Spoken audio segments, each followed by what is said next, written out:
നമസ്കാരം. കുറച്ചു കാലം മുൻപ് വരെ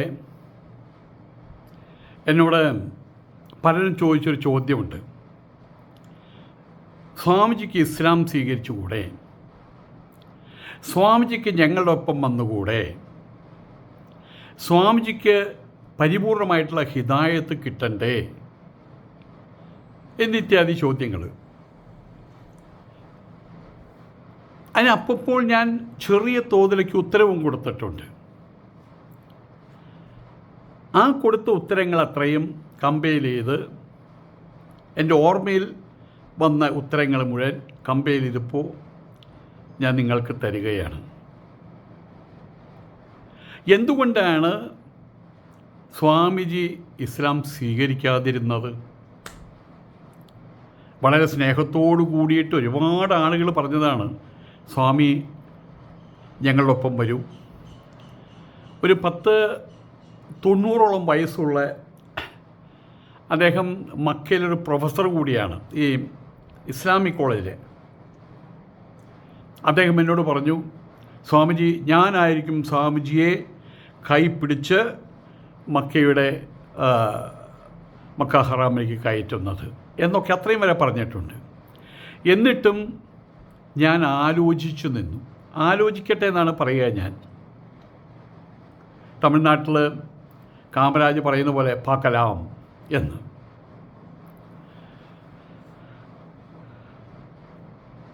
പ്രധാനമായിട്ടും അന്ന് കൊടുത്ത ഉത്തരങ്ങൾ പ്രധാനമായിട്ടും നമ്മൾ ആരെങ്കിലും പോയി മതം സ്വീകരിച്ചാൽ, ഒരു ക്രിസ്ത്യാനിക്ക് ഹിന്ദു മതം സ്വീകരിച്ചാൽ, അതുപോലെ തന്നെ ഹിന്ദു ക്രിസ്ത്യൻ മതം സ്വീകരിച്ചാൽ, മതം സ്വീകരിച്ചു എന്നതിലുപരി അവർക്ക് യാതൊരു രൂപഭാവഭേദവും അതിൻ്റെ മാറ്റങ്ങൾ അവർ വരുത്തുന്നില്ല. വിവാഹം കഴിച്ചൊരു പെൺകുട്ടിയെ ഒരു ഹിന്ദു വീട്ടിൽ കൊണ്ടുവന്നാൽ അവൾ പറയുകയാണ്, ഞാനും നിങ്ങളുടെ മതം സ്വീകരിക്കാൻ പോവുകയാണെന്ന് പറയുമ്പോൾ അവിടുത്തെ അമ്മമാർ വരെ പറയും, എന്തിനാ മോളെ, എല്ലാ മതവും ഒന്നല്ലേ, എല്ലാ ദൈവങ്ങളും ഒന്നല്ലേ, നിനക്ക് ഇഷ്ടമുണ്ടെങ്കിൽ മാറിക്കോ, അല്ലെങ്കിൽ വേണ്ട. അങ്ങനൊരു മാറുന്ന സംവിധാനം പോലും ഹിന്ദുക്കളിൽ ഇല്ല എന്നുള്ള വേറെ സത്യം. അവർ പലപ്പോഴും ക്രിസ്ത്യൻ പെൺകുട്ടികൾ ഹിന്ദുക്കൾ വിവാഹം കഴിച്ചു കൊണ്ടുവന്നാലും അവരുടെ പേര് മാറ്റുന്നില്ല. അവർ ചിലപ്പോൾ പള്ളിയിൽ പോകുന്നു, അവരുടെ ബന്ധങ്ങളൊക്കെ അതുപോലെ കാത്തു സൂക്ഷിക്കുന്നു. ഇതേ സമയത്ത്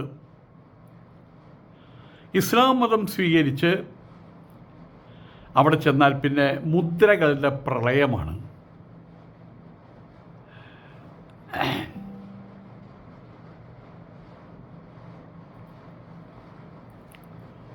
തട്ടമിടണം,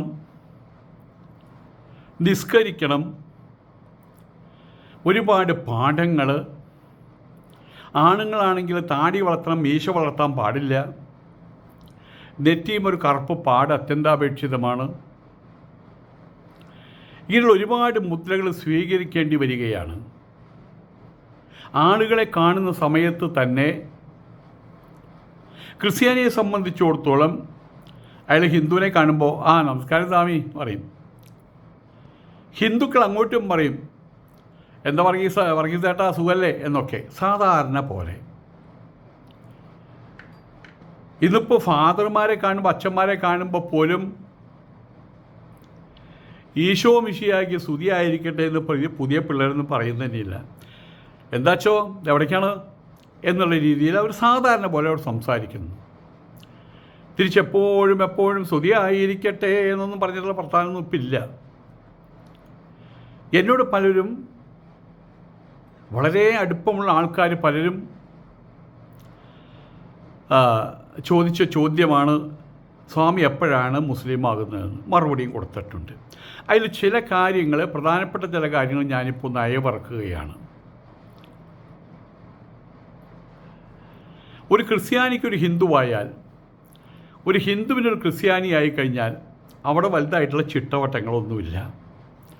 അതിൻ്റെ പേരിൽ അങ്ങനെ ഹിന്ദു അല്ലെങ്കിൽ ഒരു ക്രിസ്ത്യാനി അയാളുടെ രൂപഭാവ ഭേദങ്ങൾക്കൊന്നും യാതൊരു മാറ്റവും വരുത്തേണ്ടതില്ല. ഒരു ക്രിസ്ത്യാനി പെൺകുട്ടിക്ക് ഒരു ഹിന്ദു ഭവനത്തിൽ ചെന്നാൽ അവൾക്ക് അവിടെ അവളുടെ ക്രൈസ്തവികത അതുമായിട്ട് ജീവിച്ചു പോകാം. അതുപോലെ ഒരു ഹിന്ദു പെൺകുട്ടി ഒരു ക്രിസ്ത്യൻ ഭവനത്തിലേക്ക് ചെന്ന് കഴിഞ്ഞാൽ അവൾക്കവിടെ അവളുടെ രൂപഭാവഭേദങ്ങൾക്കും യാതൊരു മാറ്റം വരുത്തേണ്ടതില്ല. പക്ഷേ സാധാരണഗതിയിൽ ഈ പെൺകുട്ടി തന്നെ പറയും, ഞാൻ ക്രിസ്ത്യൻ മതത്തിൽ ചേരാൻ പോവുകയാണ്. ഹിന്ദു ഭവനത്തിൽ വരുന്ന ക്രിസ്ത്യൻ പെൺകുട്ടി പറയും, ഞാൻ ഹിന്ദു ആകാൻ പോവുകയാണെന്ന്. അതൊക്കെ അവരുടെ ഇഷ്ടം.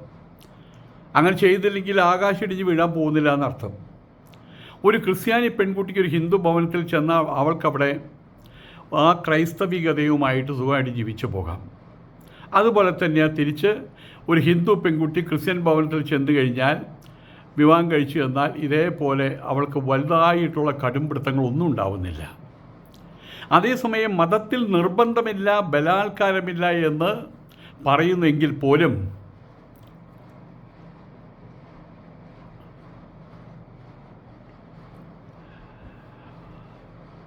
ഒരു ക്രിസ്ത്യൻ പെൺകുട്ടി അല്ലെങ്കിൽ ഒരു മുസ്ലിം അല്ലെങ്കിൽ ഒരു ഹിന്ദു പെൺകുട്ടി ഇസ്ലാം സ്വീകരിച്ച് വിവാഹബന്ധത്തിലൂടെയോ മറ്റേതെങ്കിലും രീതിയിൽ ഒരു മുസ്ലിം വീട്ടിൽ ചെന്ന് കയറി കഴിഞ്ഞാൽ അവൾ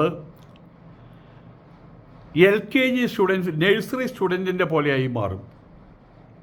അതുവരെയുള്ള ജീവന പദ്ധതി അവൾ 10-25 വർഷം അവൾ അനുസന്ധാനം ചെയ്തു വന്ന് അവളുടെ ജീവന പദ്ധതി അത് പരിപൂർണമായിട്ട് അവൾ കീറിക്കളയേണ്ടി വരും.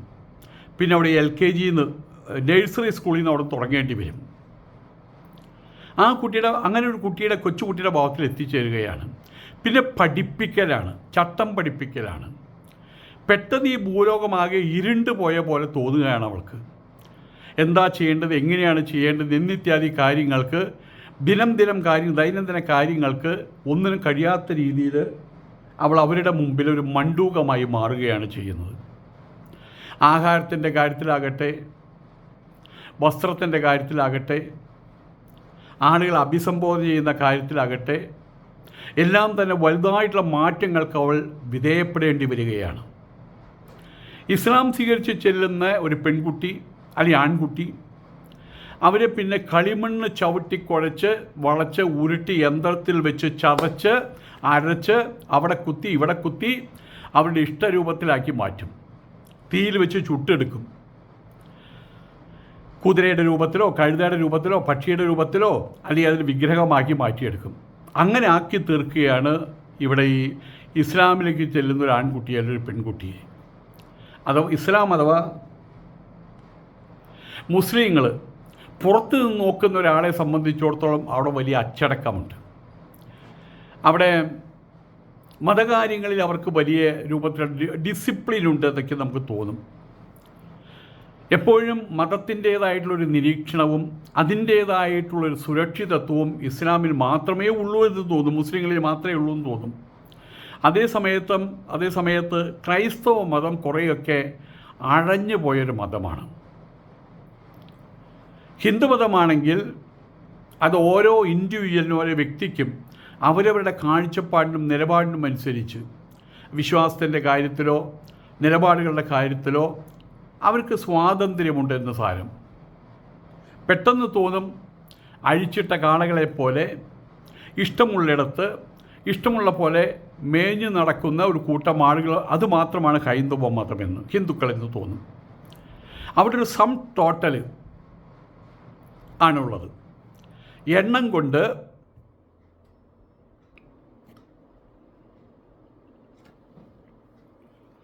അവിടെയുള്ളത് ഒരു സം ടോട്ടൽ, എണ്ണം കൊണ്ട് വണ്ണമുള്ള ഒരു കൂട്ടം ആളുകൾ. അതേസമയത്ത് ഒരു ടോട്ടാലിറ്റി ഇല്ല, ഒരു സമഷ്ടി രൂപമില്ല, ഒരു ഏക അഗ്രതയില്ല എന്ന് തോന്നും.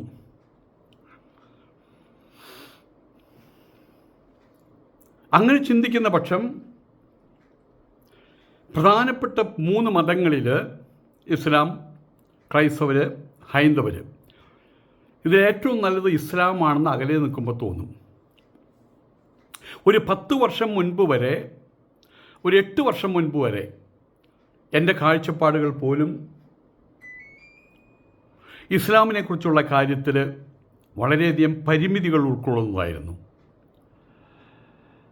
മതത്തിൽ നിർബന്ധമില്ല എന്ന കാര്യം വളരെ വലിയ ഉത്സാഹത്തോടുകൂടി ഉദ്ഘോഷിക്കുന്നത് കേട്ടിട്ടുണ്ട്. അവരേകദൈവ വിശ്വാസം മുറുകെ പിടിക്കുന്നു. അതവരുടെ ശാസ്ത്രം, മതത്തിൻ്റെ ശാസ്ത്രമാണ്, അത് മുറുകെ പിടിക്കുന്നു. അങ്ങനെ പലപ്പോഴും കാര്യങ്ങളെ കാര്യങ്ങളായിട്ട് കാണുമ്പോൾ പുറം മോടിയൽ വളരെ മനോഹരമാണ് എന്നൊക്കെ മനസ്സിലാക്കാൻ കഴിയും. മറ്റൊന്ന്, പലതരം വിശ്വാസങ്ങളും പലതരം ദൈവങ്ങളും പലതരം ജാതികളും ഹിന്ദുമതത്തിൽ ഉള്ളതുപോലെ ഇസ്ലാമിലില്ല എന്നും തോന്നും. അങ്ങനെയാണ് വിശ്വസിച്ചിരുന്നത്. ചാതുർവർണ്ണ സിസ്റ്റം പോലെ, മേൽജാതി കീഴ്ജാതി സിസ്റ്റം പോലെ അവർ തമ്മിൽ യാതൊരു വിധത്തിലുള്ള വ്യത്യാസങ്ങളും അവർ തമ്മിലില്ല എന്ന അവസ്ഥ,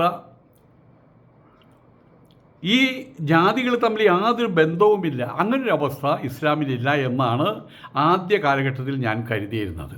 എന്നാൽ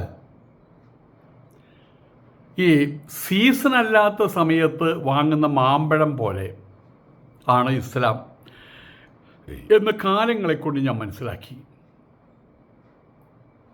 പുറത്തുനിന്ന് കാണുമ്പോൾ നല്ല നിറം, സ്വർണ്ണ നിറം,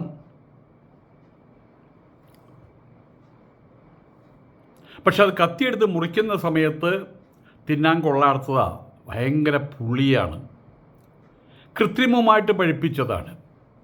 മാത്രമല്ല ഉള്ള് ചിലപ്പോൾ ചീഞ്ഞിട്ടുണ്ടാകും, പുഴു വെച്ചിട്ടുണ്ടാകും. ഇസ്ലാമിനെക്കുറിച്ചൊരു പ്രത്യേക സാഹചര്യത്തിൽ കൂടുതൽ അറിയാൻ കഴിഞ്ഞപ്പോൾ അതും സീസണല്ലാത്ത സമയത്ത് തല്ലിപ്പഴുപ്പിച്ചിട്ടുള്ള മാങ്ങയാണ് മാമ്പഴത്തിൻ്റെ രൂപത്തിലാക്കി മാറ്റിയതാണ്, കൃത്രിമമായിട്ട് പഴുപ്പിച്ചതാണ് എന്ന് മനസ്സിലാക്കാൻ കഴിഞ്ഞു. ഹിന്ദുമതത്തിൽ ജാതി വ്യത്യാസങ്ങൾ ഒരു കാറ്റ് പോലെയാണെങ്കിൽ ഇസ്ലാമിലെ ഈ വ്യത്യാസങ്ങൾ കൊടുങ്കാറ്റ് പോലെയാണെന്ന് ഞാൻ മനസ്സിലാക്കി.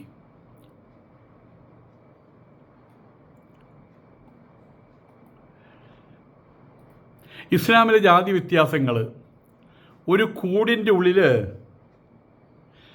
കയറിക്കൂടിയ പാമ്പും പെരിച്ചാഴിയും കീരിയും മയിലും ചെന്നായിയും കുറുനരി എല്ലാം കൂടി കടിപിടി കൂടുന്ന ഒരവസ്ഥയാണ് കണ്ടത്. ഇസ്ലാമിനകത്ത് പ്രത്യേകിച്ചും കേരളത്തിലെ മുസ്ലിം സമൂഹത്തിനകത്ത് ഈ കടിപിടി ഒരു കാലഘട്ടത്തിൽ ആരും പുറത്തറിഞ്ഞിരുന്നില്ല. എന്നാൽ ഇപ്പോൾ സമൂഹ മാധ്യമങ്ങൾ ശക്തമായതോടുകൂടി ആ സമൂഹത്തിനകത്ത് ഈ നാറിയ കഥകൾ, അതിനകത്തുള്ള നാറ്റങ്ങൾ, ദുർഗന്ധങ്ങൾ അത് പുറത്തേക്ക് വമിക്കാൻ തുടങ്ങി. ഇന്നിപ്പോൾ സോഷ്യൽ മീഡിയ എടുത്താൽ അതിനകത്ത് മുസ്ലിം ഗ്രൂപ്പുകൾ തമ്മിൽ കടുത്ത വാക്കുകളിലൂടെ അപമാനിക്കുന്നത്, അധിക്ഷേപിക്കുന്നത്, അതൊരു കലയായിട്ട് കൊണ്ടു നടക്കുന്നവരുടെ എണ്ണിയാലൊടുങ്ങാത്ത സമൂഹത്തെ നമുക്ക് കാണാൻ കഴിയും. ഈ അടുത്ത കാലത്ത് ഡോക്ടർ ആരിഫ് ഹുസൈൻ അദ്ദേഹം പറഞ്ഞൊരു കാര്യം ഞാൻ ഓർമ്മിക്കുകയാണ്. സോഷ്യൽ മീഡിയ വന്നപ്പോൾ തകർച്ചയെ നേരിടുന്ന ഒരു മതമാണ് ഇതെന്ന്. കാരണം അവരിൽ തന്നെ മറച്ചു വച്ചിരുന്ന അവരുടെ തന്നെ വിസർജ്യങ്ങളുടെ ഭാണ്ഡം അത് അവരറിയാതെ തുറക്കപ്പെടുകയാണ് ചെയ്തത് സമൂഹത്തിൻ്റെ മുൻപിൽ. ഈ കേരളത്തിൽ തന്നെ അനവധി ഗ്രൂപ്പുകൾ നമുക്ക് കാണാൻ കഴിയും. അവർ തമ്മിൽ തെരുവുകളിൽ നിന്നുകൊണ്ട് പരസ്യമായിട്ട് കടിപിടി കൂടുന്നത് നമുക്ക് കാണാൻ കഴിയും. പരസ്യമായിട്ട് യൂട്യൂബ് ചാനലിലൂടെ, ഇൻസ്റ്റഗ്രാമിലൂടെ, ഫേസ്ബുക്കിലൂടെ, അങ്ങനെ കുറേ കാലം ഒരു വാക്കിൻ്റെ പുറകിൽ എത്തും പിടിയും കിട്ടാതെ ഞാൻ നടന്നിട്ടുണ്ട്. ആ വാക്ക് ഉസ്തു എന്നാണ്. ഉസ്തു അതിവിടുത്തെ ഉസ്താദുമാരെ കളിയാക്കി വിളിക്കുന്ന പേരാണ്. പിന്നെ കുഞ്ഞാപ്പ, ഇഞ്ചി, ഇങ്ങനെയുള്ള പേരുകളൊക്കെ കേൾക്കുന്നുണ്ട്. അതോടൊപ്പം തന്നെ അങ്ങോട്ടും ഇങ്ങോട്ടും കളിയാക്കാൻ വേണ്ടി, അധിക്ഷേപിക്കാൻ വേണ്ടിയും അവർ ഉപയോഗിക്കുന്ന വാക്കുകളിൽ ചിലത് മുറിയണ്ടി, അപ്പിക്കുപ്പായം, ചാക്ക് മൂടി, മദ്രസ പൊട്ടന്മാർ, അങ്ങനെ നിരവധിയുണ്ട്. ഈ കൗരവന്മാർക്കെതിരെ യുദ്ധം ചെയ്യാറില്ല, പാണ്ഡവന്മാർക്കെതിരെ യുദ്ധം ചെയ്യാറില്ല. പക്ഷെ ഇവിടെ മേൽപ്പറഞ്ഞ അധിക്ഷേപ വചനങ്ങളെ, ആ വചനങ്ങളെ കൊണ്ട് ഒരേ പക്ഷത്ത് നിൽക്കുന്ന ആളുകൾ, മുസ്ലിം സമൂഹത്തിൽ നിൽക്കുന്ന ആളുകളാണ് ചേരിത്തിരിഞ്ഞുകൊണ്ട് കടിപിടി കൂടുന്നത്. പ്രവാചകൻ മറമാടപ്പെടുന്ന സമയത്തിന് മുൻപ് തന്നെ, പ്രവാചകൻ്റെ മൃതശരീരം അവിടെ കിടക്കുമ്പോൾ തന്നെ വലിയ രൂപത്തിൽ രണ്ടായിട്ട് പിളർന്നു. അതിലൊന്ന് ഷിയ, പിന്നൊന്ന് സുന്നി. ആ ചരിത്രമൊക്കെ എല്ലാവർക്കും അറിയാം. 1500 വർഷങ്ങൾക്ക് ഇപ്പുറവും ആ സ്പർദ്ധ ഇന്നും അതേപോലെ നിലനിൽക്കുകയാണ് ലോകത്തിൽ. തുടർന്ന് കൃത്യമായിട്ടുള്ള ഇടവേളകളിലൂടെ ഈ ഇസ്ലാം നിരവധിയായിട്ട് പിളർന്ന് അവരവരുടെ തുരുത്തുകളിൽ നിന്ന് അടുത്തുള്ള തുരുത്തുകളിലേക്ക് കല്ലേറ് നടത്തുകയാണ് അധിക്ഷേപ വചനങ്ങളിലൂടെ. ആ ഒരു കാര്യത്തിൽ കേരളമാണ് മുൻപന്തിയിൽ നിൽക്കുന്നതെന്ന് പറയാതെ വയ്യ. ലോകത്തിൽ എവിടെയെല്ലാം എന്തെല്ലാം പിളർപ്പുണ്ടായിക്കഴിഞ്ഞാലും അതിൻ്റെ അനുരണനങ്ങൾ ആദ്യം വന്നെത്തുന്നത് കേരളത്തിലാണ്. കേരളത്തിലിപ്പോൾ മുസ്ലിം ഗ്രൂപ്പുകൾ വിരലിൽ എണ്ണാവുന്ന അത്രയും ചെറുതൊന്നുമല്ല. ഇവിടെ ചിന്തിക്കേണ്ടതൊരു പ്രധാനപ്പെട്ട ഒരു കാര്യം, എന്തിനാണ് ഇവരിങ്ങനെ വിഘടിച്ച് നിൽക്കുന്നത്? എല്ലാവരും മുസ്ലിങ്ങളാണ് എന്ന് ഉറക്കെ ഉദ്ഘോഷിക്കുന്നുണ്ട്. അതിൻ്റെ ഒപ്പം ഞങ്ങളാണ് ശരിയായിട്ടുള്ള മുസ്ലിം എന്നും അവർ പറഞ്ഞു വയ്ക്കുന്നുണ്ട്. അവിടെയാണ് പ്രശ്നം. ബാക്കിയെല്ലാം ചുമ്മ. ഏതൊരു അഡ്വർടൈസ്മെൻറ്റ് വരുന്നുണ്ട് ഒരു പെൺകുട്ടിയുടെ, ബാക്കിയെല്ലാം ചുമ്മ എന്ന് പറയുന്ന പോലെ ബാക്കിയുള്ളവരെല്ലാവരും കാഫറുകളാണ് എന്ന് പരസ്പരം പഴി ചാരുന്നുമുണ്ട്. എല്ലാവരും ഒരേ ദൈവത്തിലാണ് വിശ്വസിക്കുന്നത്, അള്ളാഹു. എല്ലാവരും ഒരേ പ്രവാചകനിൽ വിശ്വസിക്കുന്നു, ലാ ഇലാഹ ഇല്ലല്ലാ മുഹമ്മദ് റസൂല്, അതും വിശ്വസിക്കുന്നുണ്ട്. എല്ലാവരും ഒരേ വേദഗ്രന്ഥത്തിൽ, കിതാബിൽ വിശ്വസിക്കുന്നു. പിന്നെ എന്തിൻ്റെ പേരിലാണ് ഇവർ വിഘടിച്ചു നിൽക്കുന്നത്? അതാണ് ചിന്താവിഷയം. അങ്ങനെ വീടിച്ചു നിൽക്കുന്നതിൽ ഇപ്പോൾ നമുക്ക് കാണാൻ കഴിയുന്നത് കനകം മൂലം, പിന്നെ കാമിനി മൂലം, വേറെ ഒന്നുമില്ല. സംസ്കൃതത്തിൽ ഇതിന് ഏഷണാത്രയം എന്ന് പറയും. വിത്തേഷണ, ലോകേഷണ, പുത്രേഷണ, അങ്ങനെ വരും. സ്വന്തം ബന്ധുക്കളോടുള്ള താല്പര്യം മാത്രം, പൈസയോടുള്ള താല്പര്യം മാത്രം, പേരും പെരുമയും അധികാരം അതിൻ്റെ താല്പര്യം മാത്രം, ഇങ്ങനെ പല രൂപത്തിലാണ് ഏഷണത്രയം. 3 തരം ഏഷണകൾ. ഏഷണിയല്ല, ഏഷണ. കേരളത്തിലെ സമസ്തകൾ നമുക്കറിയാം, 2 സമസ്തകളുണ്ട്. അവരന്യോന്യം ചെളി വാരി എറിയുന്നുണ്ട്. എൻ്റെ സമസ്തയാണ് ശരി, അവൻ്റെ സമസ്തയല്ല ശരിയെന്ന് പറഞ്ഞുകൊണ്ട്.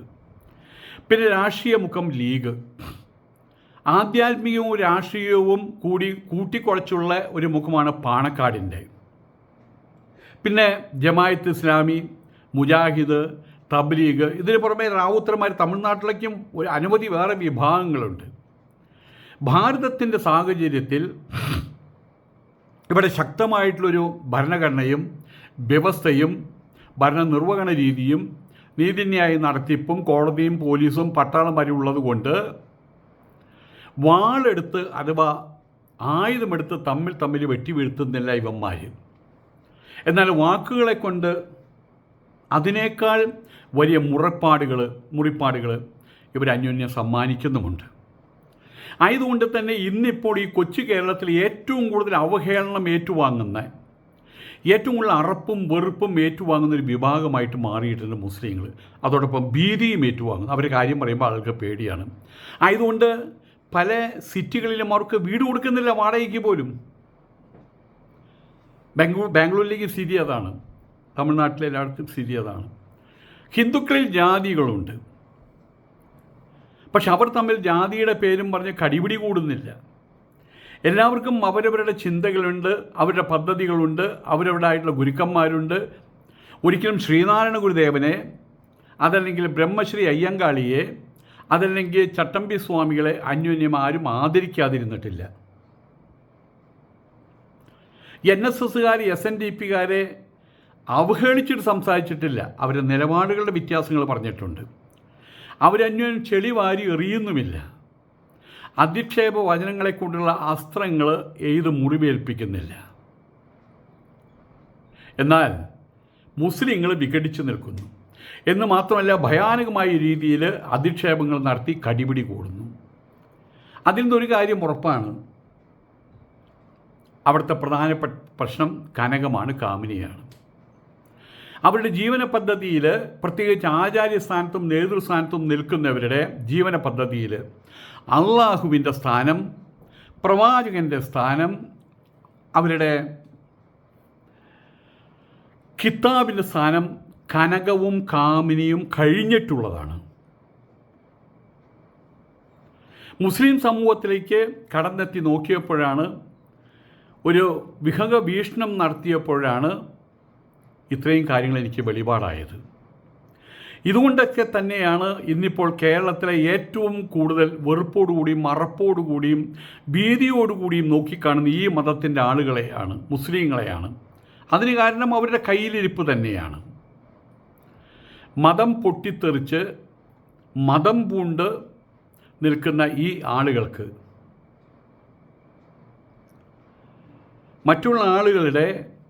മറ്റുള്ള മതവിഭാഗങ്ങളുടെ വിശ്വാസങ്ങൾ, ആചാരങ്ങൾ, അനുഷ്ഠാനങ്ങൾ അതിനെ നോക്കിക്കാണാൻ പോലും ഇഷ്ടമില്ല എന്നുള്ളതാണ് സത്യം.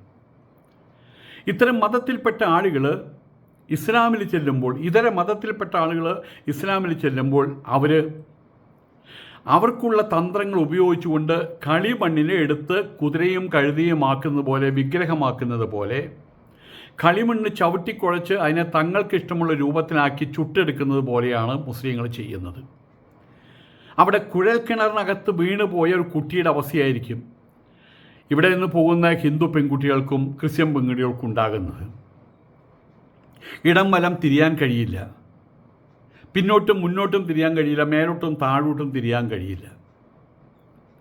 അവരവരുടെ മനസ്സിനെയും ബുദ്ധിയെയും സകല പഞ്ചേന്ദ്രിയങ്ങളെയും മതവ്യവസ്ഥയാകുന്ന ചാക്കുകൊണ്ട് മൂടിയിടും. പലപ്പോഴും ഇതിൽ അസഹനീയത തോന്നിയിട്ട്, പ്രത്യേകിച്ചും പെൺകുട്ടികൾ, അവർക്ക് തിരിച്ച് വീട്ടിൽ കയറി ചെല്ലാൻ പറ്റില്ല. നാണക്കേട്, മാനക്കേട്, പിന്നെ ഒറ്റ മാർഗ്ഗമേ ഉള്ളൂ, ആത്മഹത്യ. അത് നിരക്കപ്പരയ്ക്ക് ഉണ്ടാവുന്നുണ്ട്. ആഹാരത്തിൻ്റെ കാര്യത്തിലും വസ്ത്രധാരണത്തിൻ്റെ കാര്യത്തിലും അവർ പുതിയൊരു ലോകത്തിൻ്റെ വക്താക്കളായി തീരാൻ ബാധ്യസ്ഥരാകുന്നു, നിർബന്ധിതരാകുന്നു. ഹിന്ദു മതത്തിനകത്ത് സ്വാതന്ത്ര്യമുണ്ട്. മതമെന്നാൽ സ്വാതന്ത്ര്യമെന്നാണ് വാച്യാർത്ഥം, ഡിക്ഷണറിയൽ മീനിങ്. ആ സ്വാതന്ത്ര്യത്തെ മുഴുവൻ ഇല്ലാതാക്കുക, എന്നിട്ട് മതത്തിനകത്ത് നിർബന്ധമില്ല എന്ന വളുവളുന്നതിനുള്ള പ്രഘോഷണം കൃത്യമായിട്ട് നടത്തിക്കൊണ്ടിരിക്കുക. മതത്തിനകത്ത് മനോവികാസമാണ് ഉണ്ടാകേണ്ടത്. എന്നാൽ വികസിതമായിട്ടുള്ള മനസ്സിനെ, കാലങ്ങളെ കൊണ്ട് വികസിതമാകേണ്ടുന്ന മനസ്സിനെ പിടിച്ച് കെട്ടിവലിച്ച് സങ്കുചിതത്വത്തിൻ്റെ പാതാളത്തിലേക്ക് തള്ളിവിടുകയാണ് മുസ്ലിങ്ങൾ ചെയ്യുന്നത്.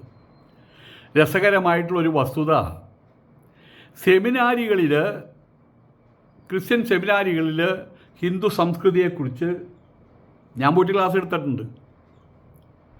ഇസ്ലാം ഭാവങ്ങളെക്കുറിച്ചും പഠിപ്പിക്കുന്നുണ്ട്. ആശ്രമങ്ങളിൽ എല്ലാ മതങ്ങളുടെയും സാരാംശങ്ങൾ പഠിപ്പിക്കുന്നുണ്ട്. അതേസമയം ഇസ്ലാമിനകത്ത് മനസ്സുകൊണ്ടുപോലും മറ്റൊരു മതത്തെ ചിന്തിക്കാൻ പാടില്ല എന്നുള്ളതാണ് സത്യം. ഒരാൾ മുസ്ലിം സമൂഹത്തിലേക്ക് കയറി ചെന്നാൽ ഉടനടി അവർ അവരുടെ കൈകളും കാലുകളും കെട്ടി പൂട്ടുന്നു. ഇലാമപ്പഴം, അങ്ങനെ ഒന്നുണ്ട്, സിനിമയിൽ കേട്ടതാ. ആ ഇലാമപ്പഴം കൊടുത്തുകൊണ്ട് അവൻ്റെ സകല ഇന്ദ്രിയ വ്യവസ്ഥകളെയും നശിപ്പിക്കുന്നു. പിന്നെ അവൻ കാണുന്നില്ല, കേൾക്കുന്നില്ല, എടുക്കുന്നില്ല, നടക്കുന്നില്ല, ചിന്തിക്കുന്നില്ല. അവന് വെറൊരു കങ്കാളം മാത്രമായി തീരുന്നു. തലയില്ലാത്ത ഉടൽ, തല വേറെ ഉടൽ വേറെ, ഒരു കബന്ധം, അങ്ങനെയായി മാറുന്നു. കൃത്യമായിട്ട് പറഞ്ഞാൽ ഒരു മാംസപിണ്ഡം, തിന്നു വീർപ്പിച്ച ഒരു മാംസപിണ്ഡം. ഇങ്ങനൊരു മതത്തിലേക്ക് ആ മതത്തിൻ്റെ അന്തരംഗങ്ങൾ കൃത്യമായിട്ടും അറിയാവുന്ന ഒരാൾ എങ്ങനെയാണ് കയറി ചെല്ലുക? അതിനാരും കയറി ചെല്ലുമെന്ന് തോന്നുന്നുണ്ടോ? മൗഢ്യം എന്ന് പറയുന്നത് അത് ജന്മം കൊണ്ടുവന്ന വൈകല്യമാണെന്ന് വിചാരിക്കാം. പക്ഷെ ഇപ്പോൾ അഹങ്കാരവും തുടങ്ങി വെച്ച് കഴിഞ്ഞു. അവർ ഞങ്ങളുടെ നാടായിട്ട് കാണുന്നത് ഭാരതത്തെയല്ല, മറിച്ച് അറേബ്യൻ നാടുകളെയാണ്. സൗദികളുടെ നാടാണ്. UAE എമിറാത്തികളുടെ നാടാണ്. ഖത്തറികളുടെ നാടാണ്. ബഹ്റീനികളുടെ നാടാണ്. ഒമാനികളുടെ നാടാണ്. ഇറാനികളുടെ നാടാണ്. അവരുടെ ഭൂരിപക്ഷത്തിൻ്റെയും മതം ഇസ്ലാമാണ് സത്യം. അതിൻ്റെ പേരിൽ ഇവിടെയുള്ള മുസ്ലിങ്ങൾ അഹങ്കരിക്കുന്നത് അവർക്ക് ജന്മസിദ്ധമായിട്ട് കിട്ടിയ മൗഢ്യം കൊണ്ട് മാത്രമാണ്. അതിൻ്റെ പേരിൽ അവർ ഇതര മതവിഭാഗങ്ങളിൽപ്പെട്ടവരെ അവഹേളിക്കുന്നു. നിങ്ങൾ അറബി നാട്ടിൽ പോയിട്ട് ഞങ്ങൾ മുസ്ലിങ്ങളുടെ വിസർജ്യം ഉരുട്ടിക്കുഴച്ച് തിന്ന് തിമിർത്ത് നടക്കുന്നവരല്ലേ എന്ന്. ഇവിടെയുള്ള ആൾക്കാരോടും അത് തന്നെയാണ് പറയുന്നത്. ഞാൻ ഓർമ്മിക്കുന്നൊരു കാര്യമുണ്ട്.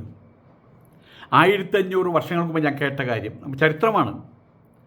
ഇവിടേക്ക് കടന്നു വന്ന മുസ്ലിങ്ങൾക്ക് ഒന്നും ഉണ്ടായിരുന്നില്ല അവരുടെ കയ്യിൽ. അവർക്ക് സ്ഥലം കൊടുത്തു, ജീവിക്കാനുള്ള സാമ്പത്തികം കൊടുത്തു, കൃഷി ചെയ്യാനുള്ള ഭൂമി കൊടുത്തു, കുടുംബമായിട്ട് പോകാൻ സ്ത്രീകളെ വിവാഹം കഴിക്കാൻ അനുവാദം കൊടുത്തു. പിന്നീട് അവിടെ നിന്നാണ് വളർച്ചയുണ്ടാകുന്നത്. വളർച്ച എന്ന് പറഞ്ഞു കഴിഞ്ഞാൽ ഇപ്പോൾ കാണുന്ന വളർച്ചയല്ല, അതുണ്ടായിട്ട് 50-60 വർഷമായിട്ടുള്ളൂ. ഇവിടെ അവർ സ്ഥിരമാക്കി. അങ്ങനെ പറഞ്ഞൂടെ, ഇവിടെയുള്ള ഹിന്ദു രാജാക്കന്മാരുടെ വിസർജ്യം ഉരുട്ടിക്കുഴച്ച് തിന്നിട്ടല്ലേടാ നീ ഇവിടെ എസ്റ്റാബ്ലിഷ് ചെയ്ത് എന്ന് പറയാമല്ലോ. പറയില്ല, പറയാമല്ലോ എന്ന് പറഞ്ഞത് മാത്രം. പക്ഷെ അവരത് പറയുന്നുണ്ട്. എൻ്റെ ചെറുപ്പകാലഘട്ടത്തിൽ അവിടെ കൂലിപ്പണിയെടുത്ത് നടന്നിരുന്ന അതേ ഉള്ളൂ. അന്ന് ഗൾഫും കാര്യങ്ങളൊന്നുമില്ല. അതൊക്കെയും തുടങ്ങിയിട്ടൊരു 70-80 വർഷമല്ലേ ആയിട്ടുള്ളൂ. അവിടെ കൂലിപ്പണിയെടുത്ത് നടന്നിരുന്ന എഴുത്തും വായന പോലും അറിയാതെ, കൃത്യമായിട്ട് അറിയാതെ ഇതേ മുസ്ലിം സമൂഹത്തെ, എൻ്റെ വീട്ടിൽ സ്ഥിരം വരുന്നൊരു മമ്മദും ഭാര്യയും, അവരുടെ പേരറിയില്ല. ഇത് പറയാൻ അവരെക്കുറിച്ച് മനസ്സിൽ ഓർക്കുമ്പോൾ ഇതൊന്നും പറയാൻ എൻ്റെ അനുവദിക്കുന്നില്ല എങ്കിൽ ഇന്നത്തെ സാഹചര്യത്തെ പറയാതിരിക്കാൻ വയ്യ.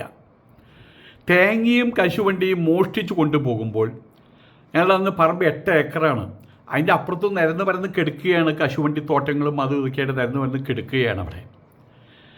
അവിടെ നിന്ന് അവർ പോകുന്ന സമയത്ത് കശുവണ്ടി, അതുപോലെ തേങ്ങ, ഇതെല്ലാം മോഷ്ടിച്ച് കൊണ്ടുപോകുമ്പോൾ എൻ്റെ മുത്തച്ഛനോട് പലരും പറയും, അവർ തേങ്ങ തമ്പ്രാക്കളെ, അവർ തേങ്ങ. അപ്പോൾ അദ്ദേഹം പറയും, ഇല്ലാഞ്ഞിട്ടല്ലേ, കൊണ്ടുപോട്ടെന്നേ എന്ന് പറയും. വീട് കിടക്കുന്ന തേങ്ങയാണ് കൊണ്ടുപോകുന്നത്. അത് ആ വീട്ടിൽ ആവശ്യമില്ല. കാരണം അവിടെ 3 പേരേ ഉള്ളൂ, ഞാനെന്ന് പറഞ്ഞാൽ ഒരു കുട്ടിയും മുത്തച്ഛനും അമ്മൂമ്മയും. കൊണ്ടുപോകട്ടെ, ഇല്ലാഞ്ഞിട്ടല്ലേ. ഇന്നിപ്പോൾ ഞാൻ അതിൻ്റെ പേരിൽ പറഞ്ഞാലോ, ഈ മുസ്ലിം സമൂഹം ഇന്ത്യയിൽ വന്ന് അവർക്ക് കിടക്കാൻ കിടപ്പാടം, ജീവിക്കാൻ പറ്റുള്ള സാഹചര്യങ്ങൾ ഇവിടെ വന്നപ്പോൾ ഇവിടെ സ്ത്രീകളെ വിവാഹം കഴിക്കാനുള്ള അവകാശം, പള്ളി വയ്ക്കാനുള്ള അവകാശം എല്ലാം കൊടുത്ത് ഇവിടുത്തെ ഹിന്ദു രാജാക്കന്മാരാണ്. അതിൻ്റെ പേരിൽ എനിക്ക് പറഞ്ഞൂടെ, 1500 വർഷം മുമ്പ് ഇവിടെ ഹിന്ദുക്കളുടെ വിസർജ്യം, അന്ന് മുതൽ ഇന്ന് വരെ ഹിന്ദുക്കളുടെ വിസർജ്യം ഉരുട്ടിക്കൊഴിച്ച് തിന്നവരല്ലേടാ ഈ മുസ്ലിങ്ങളെന്ന്. ഇപ്പോൾ 50 വർഷമായിട്ട് അറേബ്യയിൽ എണ്ണപ്പണം വെച്ച് അത്യാവശ്യം 3 നേരം ആഹരിക്കാനുള്ള ശേഷിയും സ്വന്തം വീടുകളിൽ അന്തി ഉറങ്ങാനുള്ള ശേഷിയും ഉണ്ടായപ്പോഴേക്കും 1500 വർഷത്തെ കഥകൾ ഇവിടെ മുസ്ലിം തെണ്ടിപ്പിള്ളേർ മറക്കുകയാണ്. ഇത് ഹിന്ദുസ്ഥാനമാണെടാ, ഇത് ഹിന്ദുക്കളുടെ നാടാണെടാ, ഇത് ഭാരതമാണെടാ, ഇത് ഭരതരാജകുമാരൻ്റെ പിൻതലമുറക്കാരുടെ നാടാണെടാ, ഇത് വേദങ്ങളുടെ നാടാണ്, ഋഷീശ്വരന്മാരുടെ നാടാണ്, സന്യാസി വര്യന്മാരുടെ നാടാണ്. അത് ഈ അലവലാതി മുസ്ലിങ്ങൾ അത് മറക്കുകയാണ്. ഏതായാലും അക്കാര്യം പല വിധത്തിലും പല രൂപത്തിലും ഇന്നത്തെ ഭരണകൂടം അവരെ കൃത്യമായിട്ട് ഓർമ്മിപ്പിക്കുന്നുണ്ട്. വീടിൻ്റെ മുമ്പിൽ കൂടെ ഒരു ബുൾഡോസർ പോയാൽ ഉടനെ തന്നെ ആലോചിക്കും, എന്നാണ് അവർ ഇങ്ങോട്ട് വരണത്. മര്യാദയ്ക്കാണെങ്കിൽ ഒരു സ്ഥലത്തേക്ക് വരില്ല. മര്യാദയ്ക്കല്ലേ വരും എന്നുള്ള കാര്യം ഉറപ്പായി കഴിഞ്ഞിട്ടുമുണ്ട്. അധികം തിളച്ചാൽ അടുപ്പിലെന്ന നാടൻ ആപ്തവാക്യം സ്വയം ഓർമ്മിച്ചാൽ നല്ലത്. ദിവസം കാലത്ത് വൈകുന്നേരം ഓർമ്മിച്ചോളൂ. അല്ലെങ്കിൽ അത് കൃത്യമായിട്ട് ഓർമ്മിപ്പിക്കാനിപ്പോൾ സംഘപരിവാരം നേതൃത്വം കൊടുക്കുന്ന ഭരണകൂടമുണ്ട്. ജയ് ശ്രീറാം. നമസ്കാരം.